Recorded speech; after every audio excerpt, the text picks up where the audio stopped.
Kepolisian daerah Bali menggelar upacara peringatan Hari Bayangkara ke-73 dengan tema semangat promoter pengabdian Polri untuk masyarakat bangsa dan negara.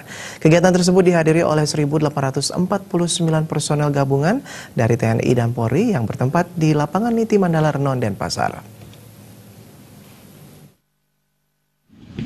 Kepolisian daerah Bali menggelar upacara peringatan Hari Bayangkara ke-73 yang kali ini mengusung tema semangat promoter pengabdian Polri untuk masyarakat bangsa dan negara. Kegiatan tersebut dihadiri oleh 1.849 personel gabungan dari TNI dan Polri yang terdiri atas 7 batalion upacara. Gubernur Bali Wayan Koster turut menghadiri upacara Hari Bayangkara ke-73 kali ini. Ajun Komisaris Besar Polisi Switato Prasetyo dan perwira upacara Ajun Komisaris Besar Polisi Robi M. Saban bertindak sebagai komandan upacara. Kapolda Bali Irjen Polisi Petrus Renat Golose bertindak sebagai inspektur upacara. Kapolda Petrus Renat Golose menyampaikan amanat Presiden Republik Indonesia dan memberikan penganugerahan tanda kehormatan bagi anggota Polri yang berjasa besar dengan keberanian, kebijaksanaan dan ketabahan luar biasa di dalam tugas. Kapolda Bali Irjen Polisi Petrus Renat Golose mengatakan, upacara Hari Bayangkara ke-73 ini adalah serentak di seluruh Indonesia atas perintah Presiden RI. Upacara diselenggarakan di lapangan Niti Mandala Renon. Petrus Renat Golose mengatakan terjadi peningkatan kepercayaan publik khususnya Bali kepada institusi Polri yang menempati urutan pertama. Kapolda juga berterima kasih atas kepercayaan masyarakat Bali yang terus ikut menjaga marwah Kepolisian Republik Indonesia. Dari Bapak Presiden tadi yang saya bacakan, adanya peningkatan public trust dari masyarakat untuk seluruh Indonesia.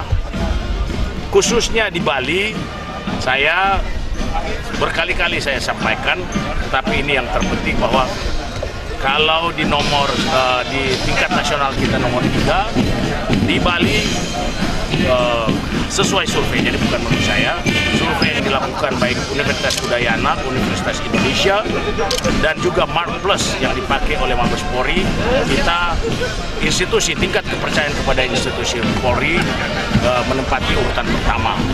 Hal ini saya juga menyampaikan terima kasih kepada Bapak Gubernur, Ketua DPRD, dan terutama masyarakat Bali yang tetap menjaga marwah kami sebagai kepolisian penjaga Pulau Dewata ini.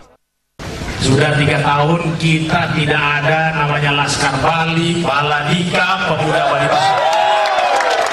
Jangan sampai ada kalian para prajurit, ya. Jadi jangan takut, gigit kupingnya. Ya, itu untuk rakyat. Jelas? Kalian bisa bersama-sama dengan rakyat mengeliminir apa yang dilakukan oleh para organized crime itu sudah adalah perjuangan kalian. Setuju? Gubernur Bali Wayan Koster menyampaikan selamat dan terima kasih kepada Kepolisian Republik Indonesia khususnya daerah Bali karena sudah menjaga keamanan Bali dengan sangat baik. Gubernur Koster juga mengapresiasi prestasi Polri dalam menjaga keamanan kegiatan-kegiatan nasional maupun internasional sehingga dapat berjalan secara lancar, sukses, aman dan damai.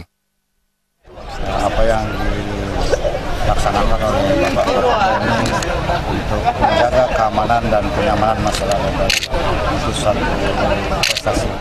Agung Rai, Bali TV.